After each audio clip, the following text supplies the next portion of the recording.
And you are off and running.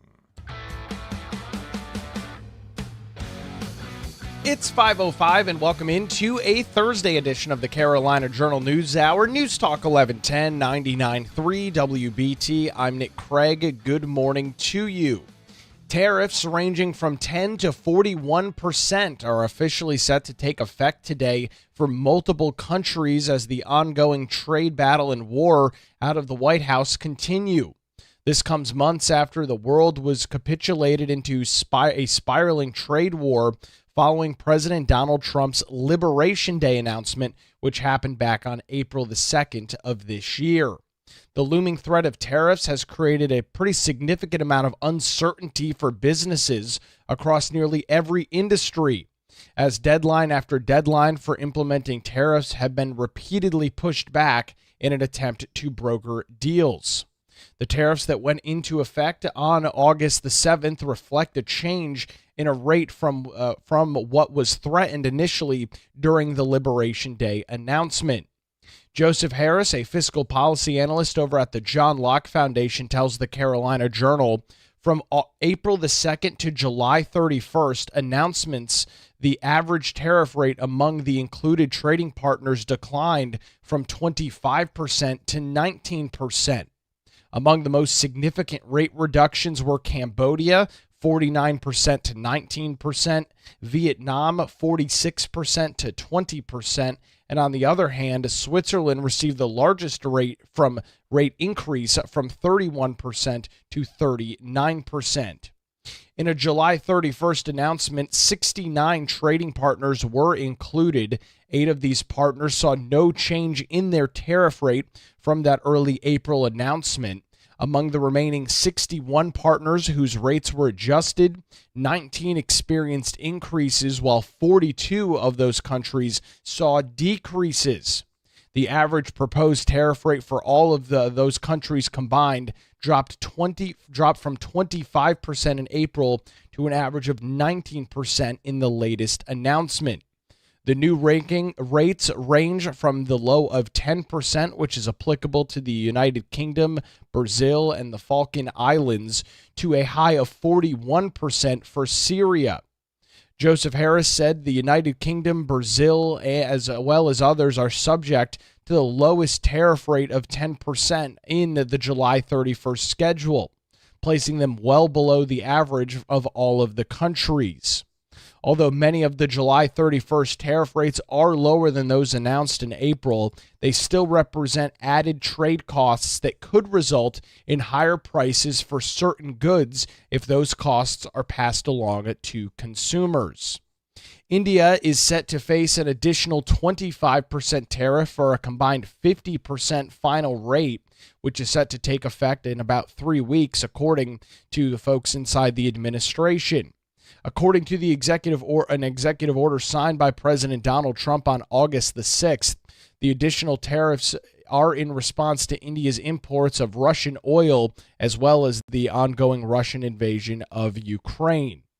In addition to the individual tariffs for each nation, there is already a 50% tariff on steel and aluminum that went into effect back on June the 4th, as well as a 25% tariff on automobiles and automobile parts. This is already impacting the industry and North Carolina manufacturers, as General Motors recently announced a net tariff impact of more than $1 billion. That was in the second quarter of the fiscal year, and an estimated annual impact of $4 to $5 billion due to some of these new tariffs. According to GM, who manufactures those vehicles, as well as GM Defense, a subsidiary of GM, who also makes vehicles for the Defense Department. They have a facility in Concord. Despite the overall reduction in average tariff rates since April, today's implementations still mark a substantial escalation in trade barriers for many countries, as businesses and consumers may soon feel the ripple effects as these added costs filter through the global supply chain and influence prices. We have been keeping a very close eye on tariffs and the impact here across the state of North Carolina. We've got additional details and our continuing coverage of that over on our website this morning, carolinajournal.com, where it's now 510, News Talk 1110, 99.3 WBT. For those that follow things that go on in the state of North Carolina, public policy and things of that sort, you may be familiar with Certificate of Need. It's also called CON, and it essentially is a process in which healthcare systems across the state of North Carolina, healthcare providers, have to go to the state of North Carolina to get a Certificate of Need to expand capacity. We've got a new opinion piece from Mitch Kokai over at the John Locke Foundation. The headline, Cutting Down on Con Case Confusion. He joins us on the Carolina Journal News Hour. Mitch, con has been a long-time discussion in the state of North Carolina. It's a little bit in the weeds on the policy side, but it has a huge impact on pretty much everybody from the mountains all the way to the coast. It really does, because Certificate of Need determines how much healthcare supply we have in North Carolina. It's essentially a government permission slip, and any healthcare provider of any type who wants to build a new hospital or other healthcare facility, add some beds to an existing hospital, or even buy a major piece of medical equipment has to go to the government to get this permission slip. If they don't have it, they can't move forward with any of those types of projects. Now, from the vantage point of public policy, it's bad public policy. It basically reduces options for consumers and ends up raising costs. And so it would be a good idea to get rid of Certificate of Need, or con, if possible. And that's something that the state Senate actually would do. This year, they put eliminating the con laws, repealing the con laws in their budget. But because we have no final budget deal, that idea is still in limbo. And so the opinion piece that you're talking about says, well, if we can't get rid of con, maybe the next best thing at this point is for the courts to clarify some of the confusing rulings that come out with a lot of con cases. What typically happens is healthcare providers are always in competition with each other. And in one way they compete is to try to get one of these certificates and stop their opponents or competitors from getting one. So one recent case involves 67 hospital beds in Western North Carolina. The state decided that there was this need for 67 hospital beds to serve a 4-county area, and had some applications to get the con. The winning application came from Advent Health, which is one of these major healthcare providers that wants to build a new hospital in Weaverville. And then Mission Health, which runs a big hospital in Asheville, also wanted to add 67 beds to its existing hospital in Asheville. But because the state regulators gave the con to Advent Health, Mission Health can't expand. So Mission Health went to court. Mission Health's argument against the Advent Health con was that, wait a minute, anytime there's been a new hospital that's been approved in North Carolina for a con, it has always had to have a licensed general operating room. This Advent Health proposal didn't have one. So what gives? Why did regulators change the situation? They didn't really explain that they had changed this long-standing policy. And so Mission Health's legal argument was that that was agency error, the agency being the Department of Health and Human Services, and that error had substantial prejudice against Mission Health. The wording is important because in previous con rulings, the courts have said for a challenger to win a case, they have to show agency error and substantial prejudice. And basically Mission Health is saying, look, this is an example of both agency error and substantial prejudice. Lower courts have ruled against Mission and in favor of the Department of Health and Human Services, and by extension, Advent Health. So the Mission Health asked the state Supreme Court to take up this case, and it says in its petition to the court, look, if you take this case, you can deal with some of these other rulings that have come out about con in recent years that are contradictory and confusing. We know that we have to show agency error and substantial prejudice, but there really hasn't been a clear definition of what is substantial prejudice. We think that this case shows it. Lower courts have said that it doesn't show substantial prejudice. So Supreme Court, please take this case to tell us what exactly is substantial prejudice so we can know and other parties can know moving forward with these con cases.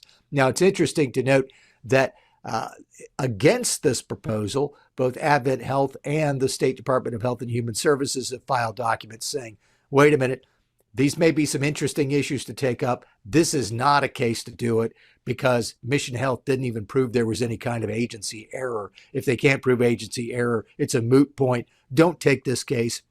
If you want to deal with this issue, wait for another case where it's more on point. But I think that the main point of this opinion article is that con cases are long, involved, take a lot of money, a lot of time. They're very confusing. So it would be nice, whether if it's with this case or another case, for the state Supreme Court to step in and say, this is exactly what a con challenger has to prove to be able to win a case. This is what amounts to agency error. This is what amounts to substantial prejudice. That would make the proceedings go forward in a lot smoother way in the future. And for folks who are saying, why should I care about this? Well, the sooner that these things get resolved, the sooner that the healthcare providers can start building these facilities, offering these services, adding more healthcare supply. So that should mean more convenience, lower cost for the patients. Now, the thing that would be best for more options, lower cost, more convenience would be to get rid of con entirely, which the state Senate wants to do. But if that's not going to happen, then the courts at least could make the process a little less confusing and have a little less contradictory rulings coming out. We'll continue the discussion on Certificate of Need with Mitch Kokai from the John Locke Foundation coming up after this. You're listening to the Carolina Journal News Hour. Where it's now 5:16, News Talk 1110, 99.3 WBT. We'll get a look at the roadways on your early Thursday morning commute with Boomer Von Gannon. Hey, thank you, Nick. Good Thursday. You have fun. And you're live. It's 22 minutes past the hour. Welcome back to the Carolina Journal News Hour. News Talk 1110, 99.3 WBT. Don't forget, if you miss any portion of our show, weekday mornings, 5 to 6, right here on WBT, you can listen to it after the fact on your own time by checking out the Carolina Journal News Hour podcast. It's available in Google Play, Apple Podcasts, Spotify, anywhere you get your shows. Search for the Carolina Journal News Hour, tap the subscribe or follow button, and you'll get a new program delivered each and every weekday morning. It's the Carolina Journal News Hour podcast. Download and subscribe now. Mitch Kokai of the John Locke Foundation continues with us on the Carolina Journal News Hour. He's got a brand new opinion piece up, the headline, Cutting Down Con Case Confusion. That's referring to Certificate of Need across the state of North Carolina. So there's a couple of different angles and areas to take this conversation. North Carolina consistently has been on the top of the list, and it's not where you want to be, for the most expensive healthcare in the United States. We've seen multiple surveys over the last couple of years that show that. A lot of that is being attributed to Certificate of Need.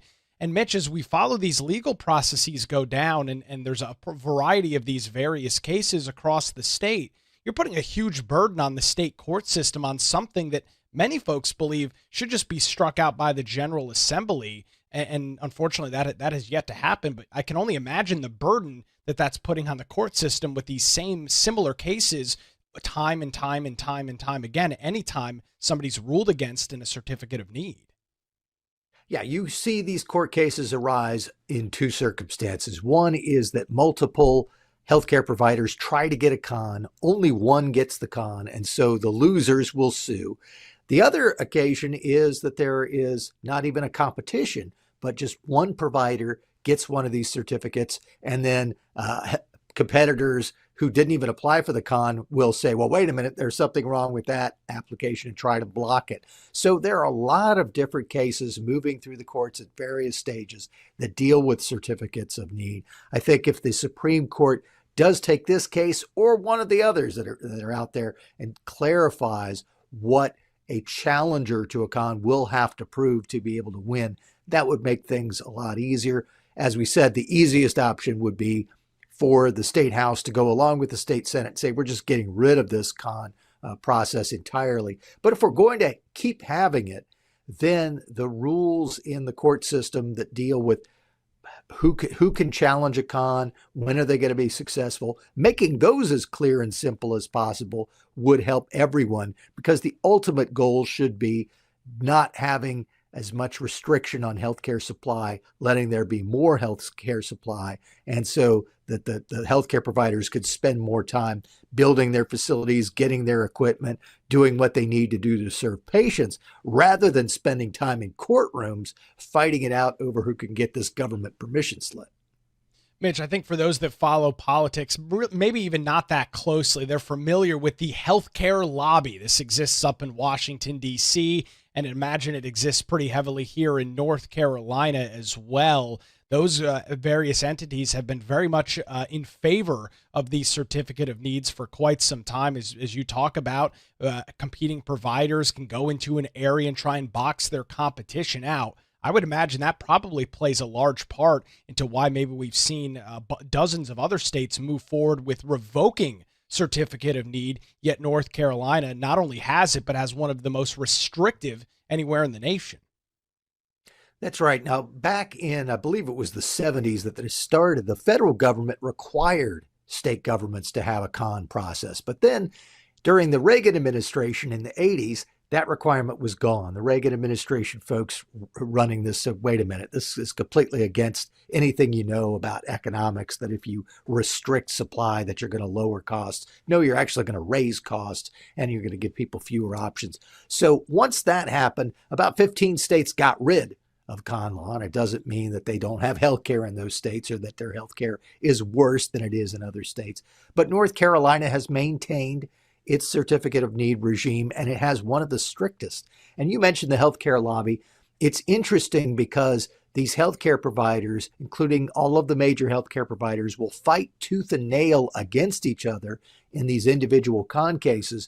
But when you ask them, well, wouldn't it be better to just get rid of them? They say, no, because what they want to do is have the entrenched interests fight it out rather than allowing some new healthcare provider to come in. That's one of the reasons why if some outside providers who aren't already in an area in North Carolina, if they'd like to enter the picture, the folks who are already there will fight them tooth and nail against it. If some provider that's not a major health system wants to open a clinic or some sort of surgery center, that's always fought. We remember that one of the things that happened with Khan in the state Supreme Court in the not too distant past was a New Bern eye surgeon who wanted to do surgeries in his own vision center, didn't have a con. He went to court to fight it. The state Supreme Court basically is allowing him to go forward with his suit, but they kicked it back to the trial level. So that case is going to wind on for several more years before it could ever get a final decision. Right now, it's just a mess in terms of how this process plays out in the courts. Anyone who wants to add hospital beds, build a new hospital, buy this major piece of medical equipment, they can basically estimate that it's going to take years and probably tens of thousands, if not hundreds of thousands of dollars to finally get permission from the government to do what they ought to be able to do without government permission and just serve customer demand. It's incredibly restrictive, and it, again, impacting the citizens of North Carolina is a large part as to why healthcare is so expensive in this state. Mitch, your piece is cutting down on CON case confusion, con case confusion. Where can folks get those details? They can read it at carolinajournal.com. And in fact, carolinajournal.com has a lot of stories on con. So if you're interested, just go in there, search for CON. You'll see plenty of articles, and they will probably make you shake your head. We appreciate the details this morning. Mitch Kokai from the John Locke Foundation joins us on the Carolina Journal News Hour. Where it's now 5:29, News Talk 1110, 99.3 WBT. We'll get another look at the roadways on your Thursday morning commute with Boomer Von Cannon. Hey, thank you, Nick. Good morning. Hot. It's 5:35. Welcome back to the Carolina Journal News Hour. Good Thursday morning to you. News Talk 1110, 99.3 WBT. Turning our attention to some statewide news this morning. North Carolina Governor Josh Stein has officially signed a stopgap spending measure into law, doing that Wednesday evening. Earlier in the week at the Council of State meeting, he called it a, quote, Band-Aid.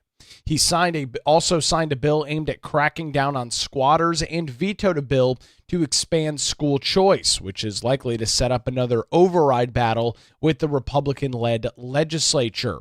At Tuesday's Council of State meeting, the governor said in response to the budget, quote, "We've got teachers and students counting on real raises.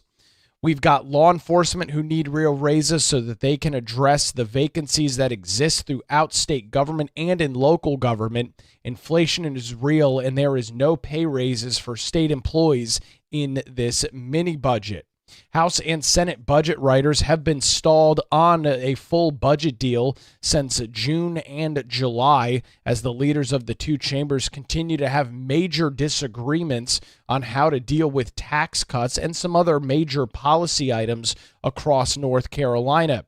However, they do indicate that they are still trying to negotiate towards a final budget deal. It's unclear if that is actually going to happen in this legislative long session, with only a couple of voting days scheduled for the rest of the year out of the North Carolina General Assembly. So that mini budget has been officially signed and now goes into law. However, the governor also vetoed a bill that would make North Carolina eligible for a new federal tax credit program for donating to certain K through 12 educational scholarship programs. The legislation in the state, House Bill 87, passed late last month, and it seeks to allow the state to participate in a new federal program designed to increase funding for private schools, homeschooling, and other educational expenses. This new federal program was established under President Donald Trump's One Big Beautiful Bill, and that, of course, is now in the process of being fully implemented by the Trump administration. The federal bill passed in early July requiring states to opt into the tax credit program and establish some rules for qualifying organizations that people can donate to. In North Carolina, the State Educational Assistance Authority would establish the rules and keep a list of qualified organizations. Individuals wanting the full $1,700 dollar-for-dollar tax credit would only be able to get it by donating to one of those groups that is on the qualified organization list from the State Education Assistance Authority. The North Carolina House approved the program in a 69-47 vote last week after the state Senate approved it 30-19 in the early part of last week as well. Supporters of the legislation noted its potential to further the GOP-led General Assembly's prioritization of offering alternatives to public schools across the state of North Carolina. The school voucher program has been incredibly popular over the last couple of years, as North Carolina is set to spend more than $500 million on its school voucher program. Opponents of the program, however, say it would effectively divert federal revenues to nonprofits without placing any accountability requirements on private schools that may ultimately receive the donated funds through those nonprofit charities. They also noted that similar tax credit schemes don't exist for many other charitable organizations, such as those that support disaster relief. The Democrat governor said in a statement on Wednesday, quote, "School choice is good for students and parents, and I have long supported magnet and accountable charter schools because public schools open doors of opportunity for children in every county of this state. Congress and the administration should strengthen our public schools, not hollow them out. Cutting public education funding by billions of dollars while providing billions in tax giveaways to wealthy parents already sending their kids to private schools is the wrong choice." Those comments there from Democrat Governor Josh Stein are very similar to what we've seen with previous Democrat governors like Roy Cooper. Similar comments from Stein earlier this year as the major divide between Republicans and Democrats continues to exist on school choice. Senate Leader Phil Berger clapped back at this, saying either you support school choice or you don't. Governor Stein could have made North Carolina a leader in school choice and parental freedom by signing the Educational Choice for Children Act, but instead he's attempting to usurp the General Assembly's authority to set tax policy. Now, it's relevant, of course, while Senate Republicans do have the veto-proof majority, House Republicans need one Democrat to come across the aisle to move forward with a veto override. As we've seen over the last 2 weeks, there have been a variety of Democrats across the state that have been willing to do so, and it is important to note because this original legislation, again, House Bill 87, did pass with 2 Democrats voting in favor of it. Representative Shelley Willingham, the Democrat out of Edgecombe County, and Representative Carla Cunningham, the Democrat out of Mecklenburg County. We saw both of them work with Republican legislative leaders last week to override 8 vetoes, I should say, signed by Governor Josh Stein. And you would suspect that this legislation also could be going down the same path, as lawmakers are expected to be back. Potentially, there is a voting day coming up at the end of this month for lawmakers to make their way back to Raleigh. We'll see if they'll do so, potentially dealing with things like continued Hurricane Helene relief, potentially some more veto overrides. We'll keep an eye on those details right here on the Carolina Journal News Hour. In some other statewide news this morning, the North Carolina Labor Commissioner in Luke Farley has announced that his department has recovered more than $2.5 million in unpaid wages for workers across the state over the last fiscal year. Many of these workers have waited months or in some cases even years to get their money. The recovered wages come from thousands of complaints investigated by the Department of Labor's Wage and Hour Bureau. It enforces the North Carolina Wage and Hour Act, which ensures that employees receive the compensation that they're legally owed. The cases involve a wide range of violations, including unpaid final paychecks, withheld commissions, overtime shortfalls, as well as improper deductions across industries such as construction, retail, hospitality, healthcare, and manufacturing. Farley told the Council of State earlier this week, quote, "That is the money that was earned by the hard work of North Carolina's workers, and they deserve every penny.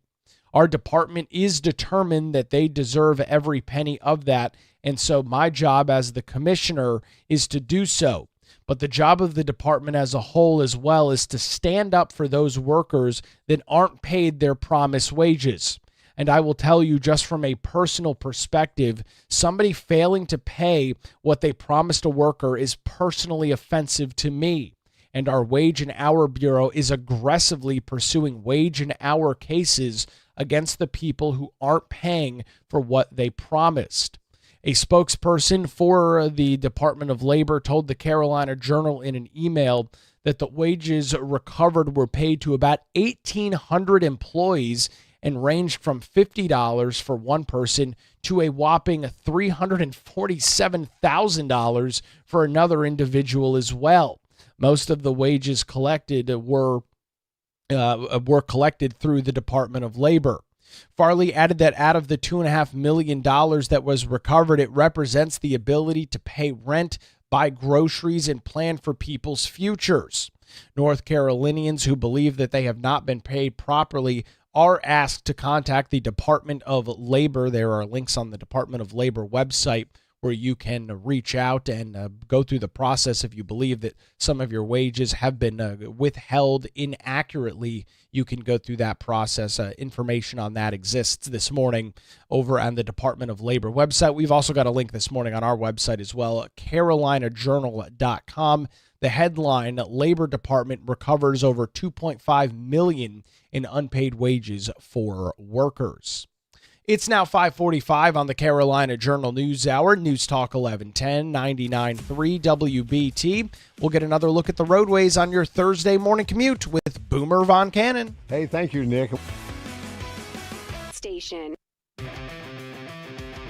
Hot.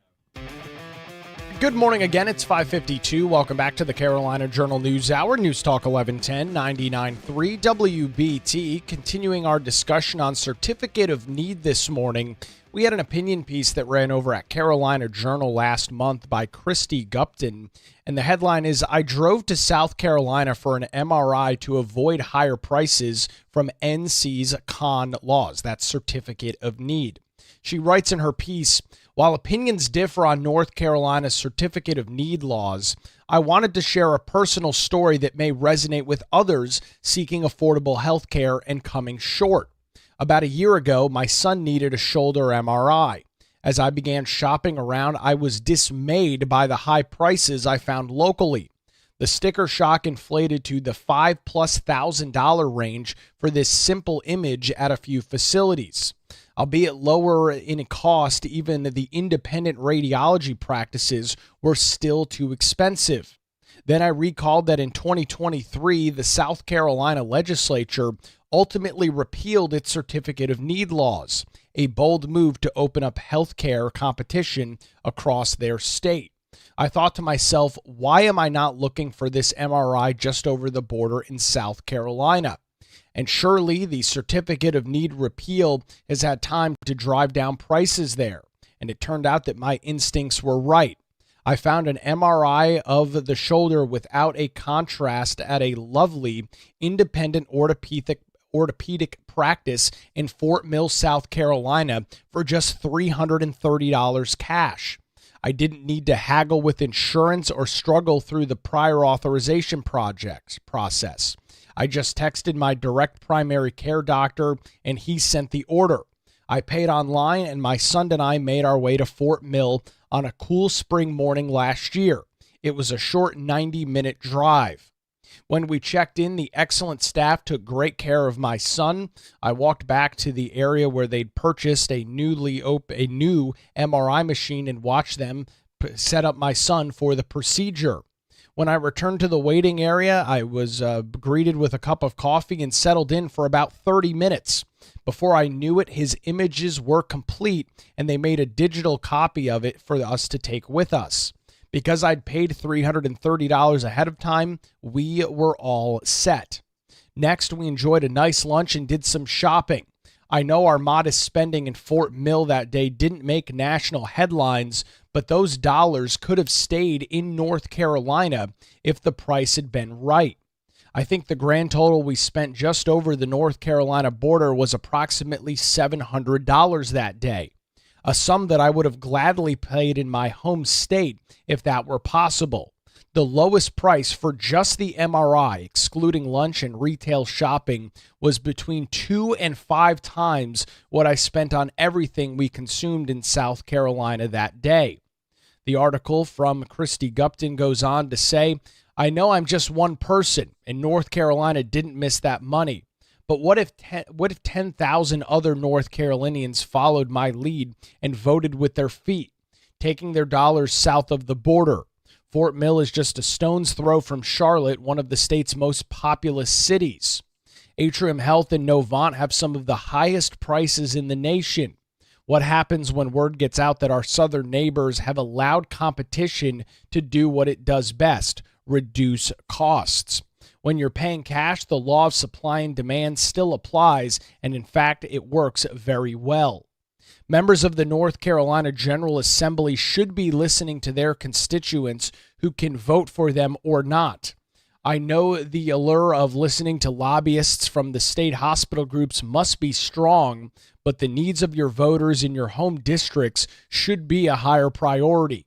Your constituents need to save money on health care. High health care costs are burdensome to state citizens, and too many local hospitals are doing financial harm to their communities. We need better choices, and opening up the marketplace to new entities that will compete for our business will lower the overall cost and yield happier citizens. Furthermore, North Carolina's employers who offer health plans to their workforce need more choices too. They have a legal requirement to apply a fiduciary standard of care when overseeing how those health plan dollars are spent.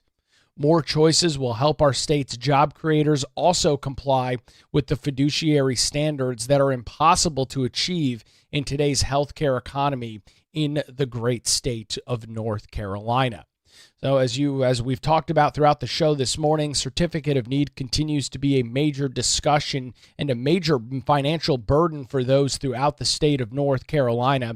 This opinion piece headlined, "I drove to South Carolina for an MRI to avoid higher prices from North Carolina's con laws," was written by Christy Gupton. It's available on our website, carolinajournal.com. That's going to do it for a Thursday edition. WBT News is next, followed by Good Morning BT. We're back with you tomorrow morning, 5 to 6, right here on News Talk 1110 and 99.3 WBT.